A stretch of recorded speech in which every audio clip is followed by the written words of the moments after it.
Sunday morning, and every decent man and woman is listening to Test Miles with Nick Miles on FM News 101 KXL. Buckle in. Well, good morning. Welcome to Test Miles Studio. I'm Nick Miles, and this morning we'll take a look at our worst and best drives of 2014. What did we love and what did we hate? Also, the Test Miles team will look at new cars that dealers have in showrooms this year and tell you about the good, the bad, and the ugly. If you've ever seen a movie being made involving cars, a Portland company operates one of those fancy filming trucks, and we'll talk to the team that make the movies and find out what it's like to film cars. And as always, our news quiz will take place this morning. We'll ask the team about the interesting news stories in the automotive media in the last week. So welcome to Sunday morning and welcome to Test Miles. Let's take a moment to introduce the team. We got a 50% show rate this morning. Zhenya, our intern, is here along with Sean. Everybody have a good holiday so far? Yeah. I have so far, yeah. Did you drive anywhere? Zhenya, did you use your gaming systems to go anywhere? No, because Microsoft was being annoying. I was fiddling with it for a long time. Microsoft Online got hacked this summer. Yeah, and everyone was using Xbox Live, so it crashed. No, it would crash because it got hacked.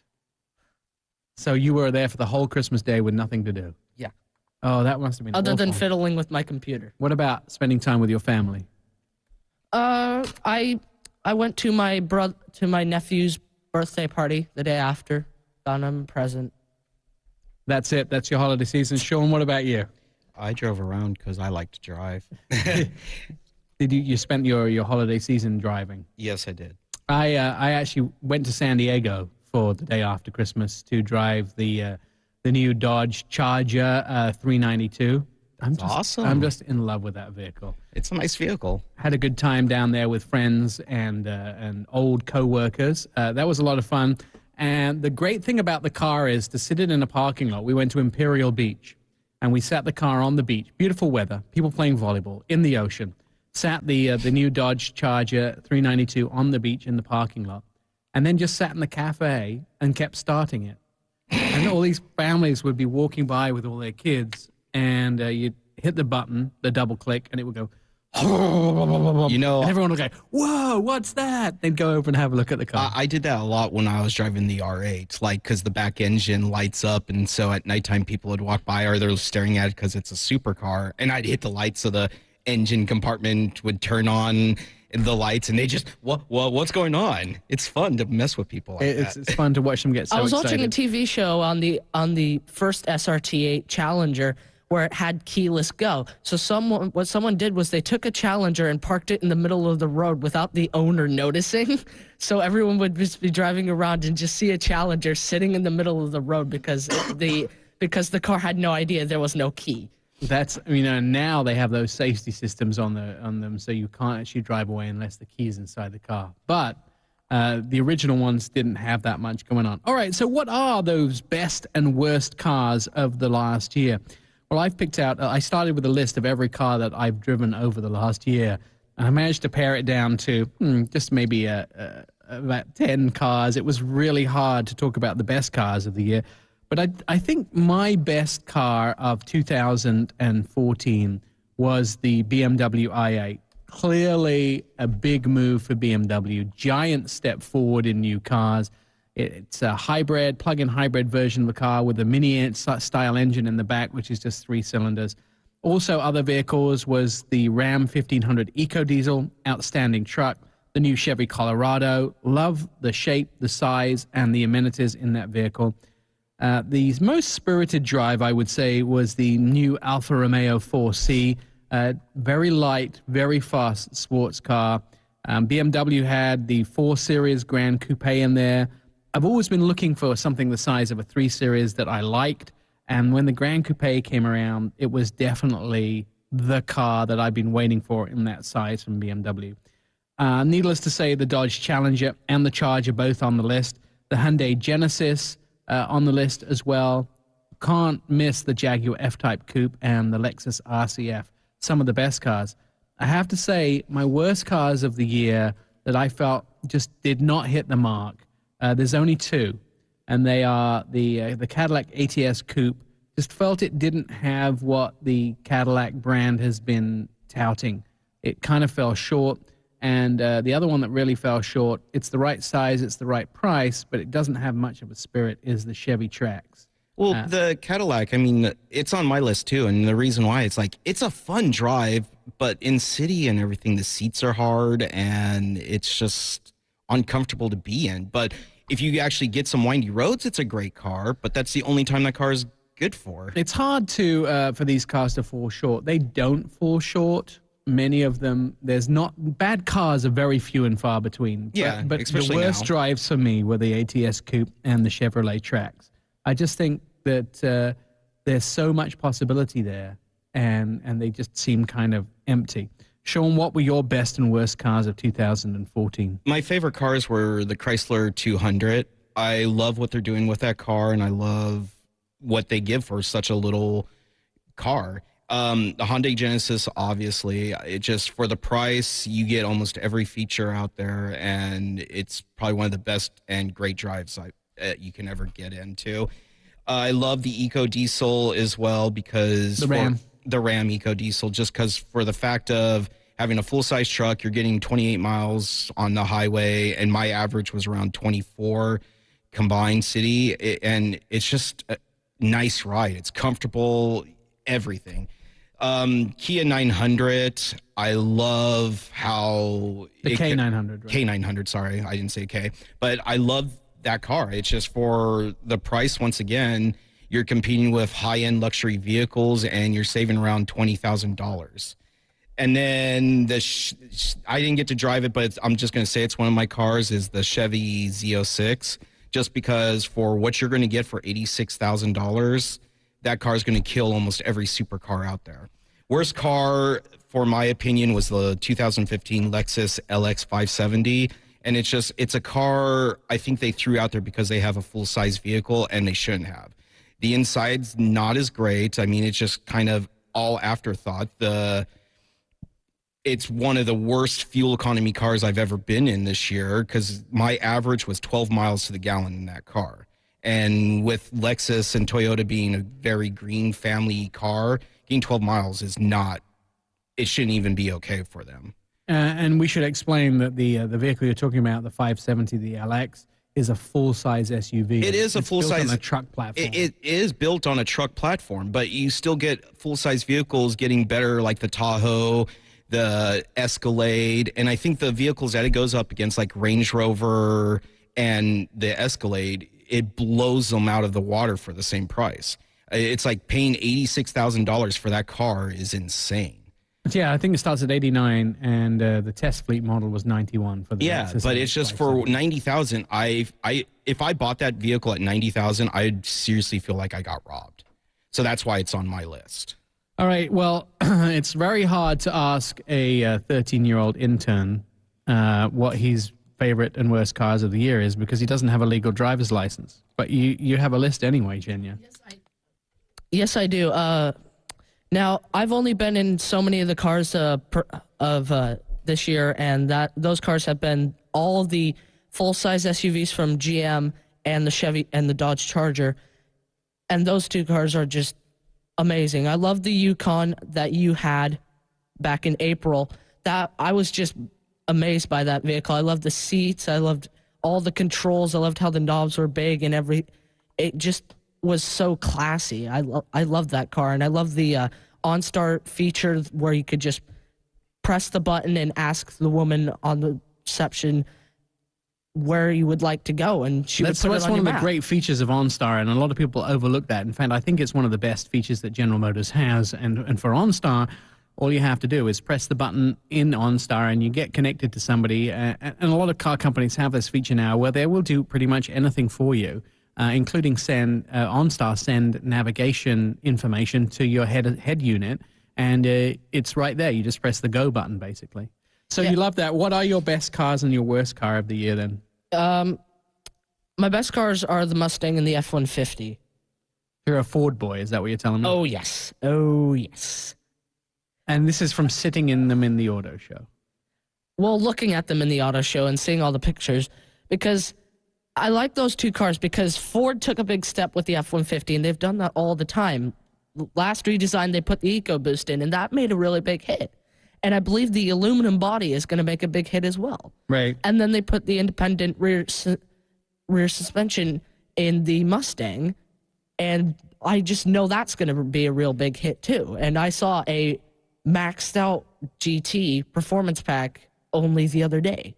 So let me ask you this. With gas prices down to even below $2 a gallon in California, you think that the all-aluminum body is going to suffer? Yes, I heard some reports on this. They said the F-150 sales would drop because of this, and I saw a dealer who, because of the low prices, wanted to go out and just buy a big Hummer H2. But the problem being is we all know gas is going to go back up. Sure. So it's just a short foresight, unfortunately. It is. So everyone's taking advantage of it. But still, it's like, why would you go out and buy something? I mean, even still, I'd rather pay, $40 and have that tank of gas last me for a week or two. It's opportunity. Everyone has the opportunity to buy a big vehicle now, and they just want to take it. All right, tell me what your worst car of the year is. I'm going to agree with you on the Chevy Trax because these compact CUVs are just all lifted hatchbacks. The Audi Q3 is a lifted A3. The Mercedes GLA is basically a lifted A-Class. All these cars are just SUVs with plastic on the bottom, and they're raised about 5 inches. And I like the idea. It just... You don't think they have substance? Yeah. And it works for people who want to drive around, who want to feel like they have a big SUV, but don't. Right. It's trying to be a car that it isn't. Except here's the downside of this. We've got to take a break, but except you will find that these will outsell a lot of the smaller cars. The sales numbers will go up 300% in the next year, and everybody wants their car higher and slightly more room on the inside. So I think small compact SUVs and CUVs are definitely going to be a huge part of sales in 2015. Because these are going to be like the most economical SUVs on sale. Absolutely. So, you're absolutely right, and they will be, but they will be a huge hit as well. All right, coming up at Test Miles, we're going to take a look at what cars hit dealerships for 2014, and we'll go through the list of the new vehicles that arrived and look forward to 2015 with the Detroit Auto Show coming up in mid-January. There's going to be lots more cars revealed. This is Test Miles. I'm Nick Miles.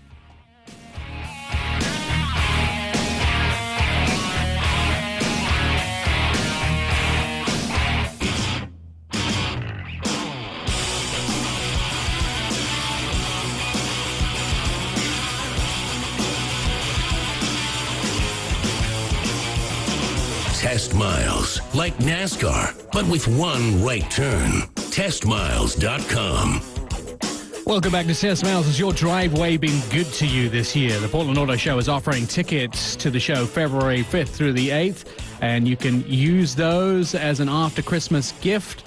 Just go to portlandautoshow.com to get your tickets to the show, just $10 right now. Here's a fun fact you can impress your friends with. The Peanuts characters were first animated in 1957 for a Ford Fairlane automobile commercial. Now, 2014 has been a bumper year for car sales. At the end of the year, we're expecting car sales to be somewhere in the region of 16.5 million vehicles. As we all know, sales are driven by new product, and this year has been no exception, with large numbers of vehicles hitting showrooms. So what are some of the new key vehicles that have been released? There is a lot of them. I have a page and a half of these vehicles. Acura came out with their new TLX, which was a combination of the TL and the TSX. They put those two together and kind of went with one version of the vehicle.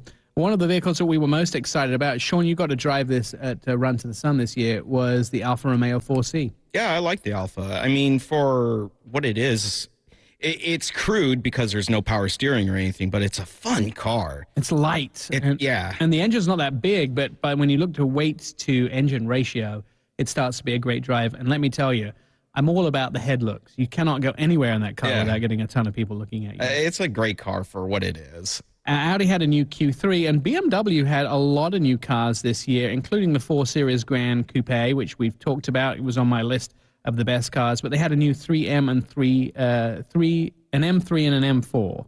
And the X5 and X6M. Right, and they actually were introduced at the auto show, but they're not new this year. They'll be new next year. The M4 convertible and the X4 as well from BMW. Now, what about Cadillac? They had sort of both ends of the scale. They had the ATS Coupe and then they had the Escalade. Think there's still room for vehicles the size of the Escalade? Yeah, there is, because obviously, people are buying big size vehicles. We even just talked about it with fuel going down. People want that big size SUV. People rather have that than a minivan. Chevy had the Colorado, the Suburban, the Tahoe, and the Trax. So again, and the Canyon. And yes, the Canyon they did as well, the truck. So that's kind of an interesting. I guess the Canyon is a GMC, not a Chevy. Yeah. So that's not a Chevy, it's a GMC. Chrysler, the new 200, new 300 this year. The 200 sort of happened at the very beginning of the year. Big car shown on your list, the new 300. They've done a really good job with that as well, especially adding a new trim level and all the extras you get for the vehicle, and the drive is so much more. The car was great in 2005. Yeah, I'm excited to get into that vehicle because I've always loved the 300. I love the styling of it. I love how and especially how they went back to that baby Bentley look, because I thought that was the best looking 300 ever. Right, and now they've combined everything from the 2011 with that look of the 2005 and really come up with a tremendous vehicle. The cars that really sung loudly this year in the horsepower division were the Challenger and Charger. I think everybody in this room loves those vehicles in some form or other. We have our favorite different forms, but the Hellcats in both categories, 707 horsepower. Well, I'm just an old school muscle car guy, and I love the fact that there's 707 horsepower. I mean, when I drove it, I was a little intimidated going around some corners because I just didn't want to be the guy to wrap one around a tree, but I would love to take that thing on a track. Ford had the Expedition, the F-150, the Mustang. GMC had the Canyon and the Yukon. And Honda had a couple of new cars, the Fit, which seems to be doing really well for them, and the new CR-V. You went to the launch of that, Sean. Yeah, the CR-V is really nice. I mean, they say it's all new, but I mean, it still looks the same. But the interior and some of the safety features they put on it are just unbelievable. It won Motor Trend's Truck of the Year this year as well, which is kind of interesting. The Hyundai Genesis and Sonata, we talked about how great the Genesis was, the Jaguar F-Type Coupe, the K900. Kia also had their new Sedona minivan that did really well. There was new Lexus, Lincoln, Mercedes, a new Mini four-door, the new Murano, lots from Subaru. Toyota had the Camry, Sienna, and Golf had their new, VW had the new Golf along with Volvo's V60. That's just a caption of what was on the list of new cars this year. Coming up, we'll find out about the company that helps make some of the best movies in town with their camera cars. Elite Camera Car, the team's going to be here. We'll talk more about that when Test Miles returns. I'm Nick Miles.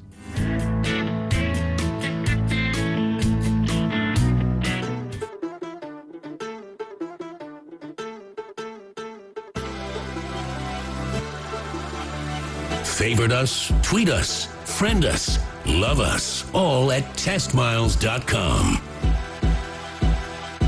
Sunday morning, and this is Test Miles, Portland's automotive radio show. Do you know someone that needs their car serviced but can't afford it? Well, Certified Automotive Repair in Salem is doing a family service day. If you can't afford to get your car serviced or know someone that can't, please give them a call or go to their website at carsalem.com. On January 17th, they will be servicing a number of cars for free and doing inspections on them. And to get on the list, you have to get on the list. You need to call them. Go to carsalem.com. Here's a fun fact you can impress your friends with. During his or her lifetime, an American motorist will have lost 2 weeks waiting at red traffic lights. That's time you'll never get back.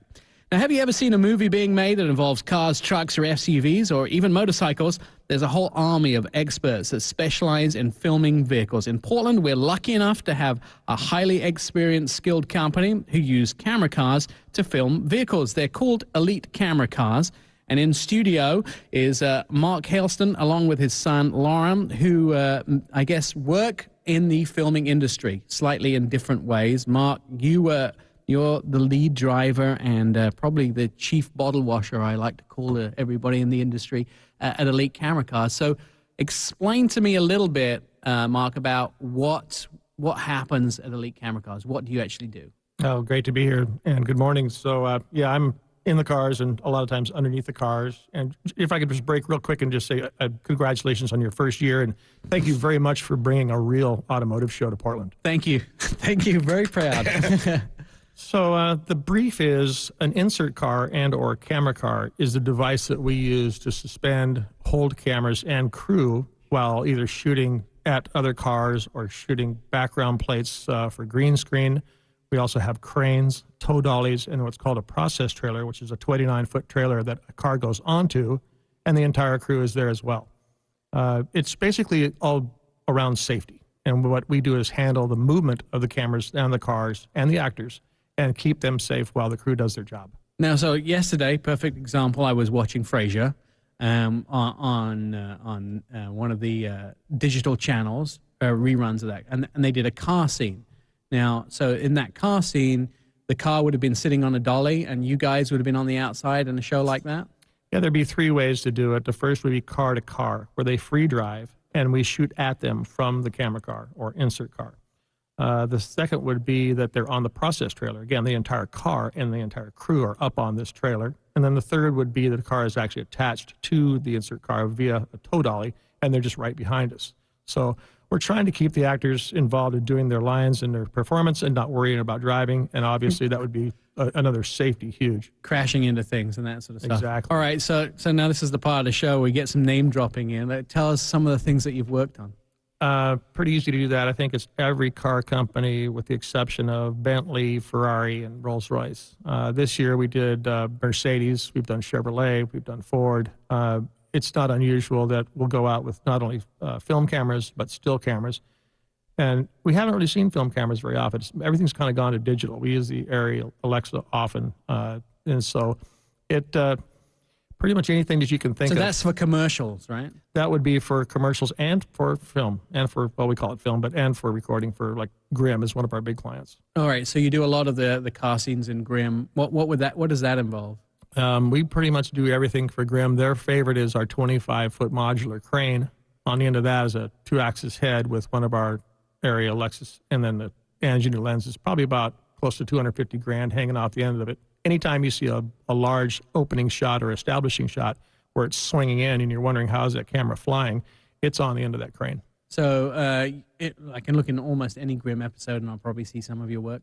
You would. Anytime that they're in the car or anytime that the cars are shooting car to car, usually the actors are not driving when it's free drive, but when they are attached or tethered via the dolly or the process trailer, then they are being driven. Now, the apple did not fall very far from the tree, did it? Because your son somehow ended up in this similar industry to you. Lauren, you do some freelance driving, but you're also a bit of a drifter, aren't you? Yes, I film some drifting series, and I also like to dabble a little bit with my own drift car. And so drifting, you were telling me off the air, is very different from what your dad does, because your dad is right up close and personal with the vehicles, where you might lose body parts if you do that. Yes, I would say they're used to a lot more process and setting up things.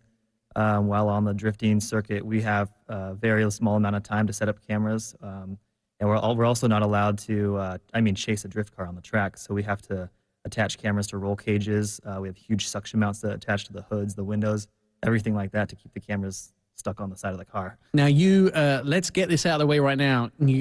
I've heard through the grapevine that your stuff is super popular, and you have a lot of followers. If somebody wants to go and look at your work, where would they do it?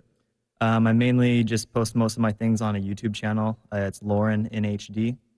And so that's mostly what I do is a lot of drifting stuff, automotive stuff. Sean, could you post that on our Facebook so people can find it, the TestMiles page? Already done. Excellent. And let's ask you, Mark, where we would see some of your stuff. You have your own website for Elite Camera Car, don't you?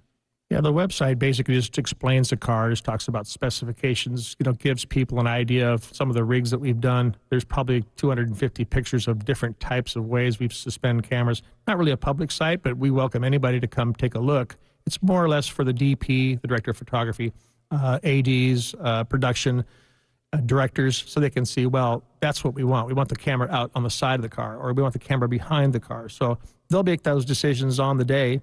and then we put it together for them. We're extremely quick. We have gotten some great compliments from production and the fact that it seems like an expensive process, and we've made it affordable for groups like NBC and Grimm and Chevrolet and Mercedes and other car lines. When they come in, they're in a big hurry to get production done, and it's going to get real expensive. They don't want to wait on us. Right. I'm so jealous of you guys because one, it's like me and Nick do car videos, and usually for our car to car, I have to be strapped on top of a Range Rover or something that's not technically unsafe, but or safe. But Well, yeah, I mean, our stuff is very different in the sense that you're always looking at quality of pictures, and we're like morning news, so it's bah, bah, bah, bah, and we're gonna get like all this footage done in a day. I'm excited too because I want to do a news piece on you definitely for the Fox stations that we cover our stuff in. Let's talk a little bit about, and I don't want you to shame them and name them, but you've obviously worked with a lot of actors. Are some actors better than others when they have to do the actual driving bit with car to car? Or do some guys, how do you keep them on? Do you have like maybe a little shock with cattle prod? You say that so they don't get off the road, keep zapping them? Well, first of all, we always communicate with them very calmly because they're not in control anymore. And some people get upset about that or maybe feel uncomfortable. We'll walk up and I'll normally say, this is what's going to happen. We're going to, pull you down the road in this car. We're going to go 22 miles an hour. You're probably not going to be able to see. You're going to pantomime your turns and things and concentrate on your performance. That's what we're there for. It's rare that we would have an actor drive freestyle, but they do it, and that's the scariest part because normally anytime we have a car-to-car, for instance, on the Mercedes spot, we had a brand new CLK. And so we're running down the road, and we have a precision driver, and we can trust that he knows what to do. If something is, we have a mayday, he knows where to get out. He knows how close to be to us, and sometimes it's very close. Sometimes it's within 3 feet. So if we're going 40 miles an hour down the freeway and we have a guy 3 feet from us and something happens, he knows how to get away. Right. I've watched, I actually worked on a couple of movies before, one which we had on the Hawthorne Bridge, and the coordination with the camera car as everybody drives onto the bridge. I mean, these guys are inches apart, and they're driving up on curbs at speeds of 30, 40 miles an hour, and nobody can afford to make a mistake, right? And you have to make sure that's all in place before you even get the cameras rolling. Yeah, and the trust is, but how we survive. For instance, our good friend Dominic Cicero is a great precision driver, local guy here, GT4 driver, has some Indy experience. I know that he knows. Lauren and I have formal training with Bondurant down in Arizona, so we both are, have taken cars to the edge. Most people don't get a chance to do that. They'll drive their car and never really know how far out can you get before the car is going to come undone. So once you kind of practice that and you get a feel for it, it gives you a little bit more depth as far as, how close can I get? How much can I push the envelope without getting in trouble? Do you guys enjoy working together when you work together? Because I know if I had to work with my dad, I'd probably end up shouting at him by the end of the day. Yeah, it's just a family thing, right? I have before. I have a short fuse sometimes, and we've gotten into some disagreements, I think. But at the end of the day, we're still family. And you still work together, and the purpose of this is to get through the day and be able to do it again tomorrow, right? I think as I've grown older, I've learned to be more patient with things like that, and I think that's probably a good trait as a aspiring DP, that kind of thing. Now, if there is, let's just say, something that goes south during these, what happens to that footage? Do you guys keep it in a secret vault that only to be shown in 20 years' time, or do you just take a match to it and burn it? Well, I guess you'd have to define South. We've been very fortunate in the history of Elite, and I started with specialty camera cars back in the mid-'90s, and I have been accident-free the entire time. We've had some small things happen, but nothing to where anybody's ever been injured, and we carry a ton of insurance with that for liability, and we just hope to never use it. And when I mean go south, I mean things end up with, that dent's not supposed to be in the front of the car, those type of things, and I'm sure that happens more often or maybe it doesn't happen more often. You think these guys are so good. Well, again, we've been extremely lucky. There's been more damage done by when the cars are being rigged by crews where the guys will have tool belts on, and it's not really their fault. They're in a hurry, and they get pressed hard, and they'll scratch the paint once in a while. But again, we've been super fortunate in the fact that we've never had any sort of major accident. I've heard about things, but again, we come out prepared to be safe. Excellent. All right, guys, we know where to find you. Tell me, what are you working on right now? Can you tell me any of the projects you're working on right now? Not the super secret stuff, but the not so super secret stuff. Well, we actually have a pilot in the mix, and we'll talk about that later. But Grimm is our biggest meal ticket right now. They love the crane, they love the process trailer, they really like the insert cars. Our partners, the Lawson brothers, Bruce, Brent, and Brian. Bruce is the key grip on the show, and he normally helps as far as getting some of the shots designed.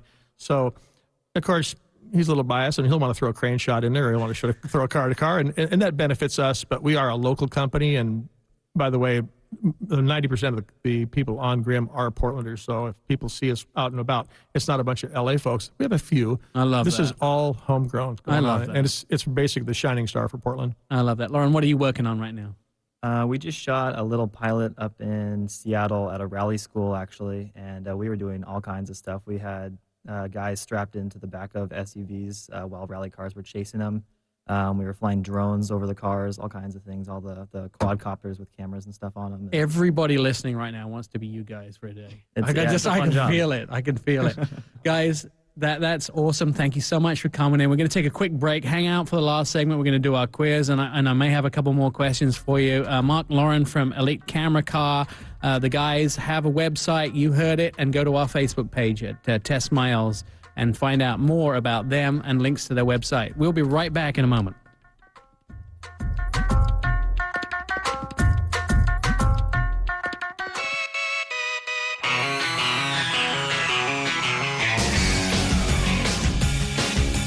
TestMiles, like NASCAR, but with one right turn. TestMiles.com. We'd like to keep you informed all week long, so try following us on the Twitter edge. It's TestMiles or at TestMiles.com. Here's a fun fact you can impress your friends with. Most American car horns are tuned to the key of F. So I want you to take your cell phone outside with your guitar tuner and just see what your car horn is tuned at. It is the part of the show where we talk about how much the in-studio team know about what's been going on in the automotive industry over the week. So, Zhenya and Sean, I have a few questions for you in our week's news quiz. Who announced they will be making a 473 horsepower rally car in 2015?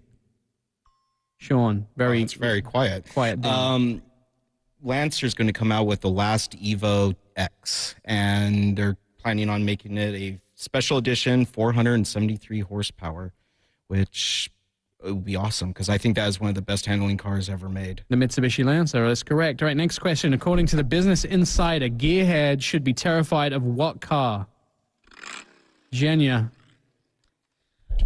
So Google, a while ago, made the anonymous car, and The now autonomous car. the autonomous car. And finally, they made a production version where it looks like they added massive semi-truck mirrors and production wheels and some headlamps and a cover for that little spinny thing on the top. That's right. Business Insider said gearhead should be terrified of that car. Which car saved Subaru from having a bad Christmas in Japan? Sean. That would be the WRX STI. Sales were down in Japan because of a tax hike up there. But for some reason in Christmas, they came out and had a record sale in Japan. Right, it saved them from having a negative year. What is about to happen to the Chevy Volt?